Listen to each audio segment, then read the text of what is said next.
Now, as we look at that word there, where it says, he will strike your head, many scholars, many people look at that and say, that is the first foreshadowing of the Messiah that's going to come, and of Jesus. And if you look real deeply into that, I'm not the Hebrew scholar as some people are, but I'll read stuff that helps me understand this like some of you do, I know.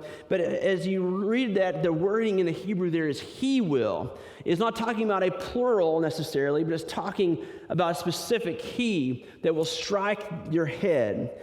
It says you will strike his heel. That he, we look today, if this is indeed foreshadowing in this prophecy here, the coming of Jesus, the Messiah. So there again on our outline, can you put that first picture of the outline? Make sure they get it on there. I know this looks a little different than what's on your paper here, but here's our prophecy timeline. Go to the next picture there. We have in the garden, roughly 4,000 BC. Roughly, I'm using very rough estimates here based on different thoughts and things, so don't hold me to an exact day or date, of course, on this, but roughly 4,000 before Christ came in the garden. That's when we believe this probably took place. So we have this first kind of hint of this Messiah, this one that's going to stomp and start defeating evil, going to ultimately defeat evil. But then it's carried on in other places too. We're not hitting all those today. We're going to hit some of these next week or so as we look, but we're looking at some selected ones today. And we then see in Genesis chapter 12. In Genesis chapter 12, where this guy, Abram, is called by God. And it says, the Lord said to Abram, go out from your land and relatives and your father's house to the land that I will show you, and I will make you into a great nation. I will bless you. I will make your name great, and you will be a blessing.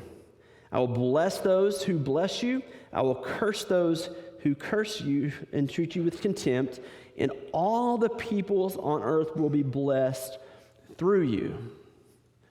Again, that had to be a lot to take in from Abram here, is wow, and I just don't have kids right now, but I'm going to have kids, and I'm going to be blessed. You're going to bless me and bless those who bless me, curse those who treat me with contempt. But then all the nations of the world will be blessed through you. Well, again, that is a foreshadowing look at the coming Messiah, or Jesus, who would come and ultimately be a blessing to all people. On your outline again, of course, right there, you can throw the name Abraham on there, or Abram, to be more correct, roughly around 1900 BC. And we're just kind of sprinkling in through history where this Messiah is being revealed through time. Now, again, at this point, Abram, he's not sure what's going on. As we believe Moses wrote these things down for us, recorded this stuff, he didn't know what all this meant, but yet God was putting it in place, putting it in these specific and important places in people's lives that would be recorded and passed down from generation to generation so they could ultimately look back and see that it was part of God's plan all along to bring forth this Messiah. We then see a little further down in Genesis chapter 48. Is that 49? Genesis 49, we see again some prophetic things coming forth. At this point, of course, we've gone on to Jacob, and Jacob has had his sons that would go on to be the 12 tribes of Israel. And he's coming to the end of his life, and Jacob is speaking a blessing that's coming from God through him to these different sons of his. And just kind of like the end of time, kind of your last words, your last will and testament of what you want to leave to your kids, your family. That's what Jacob is proclaiming here.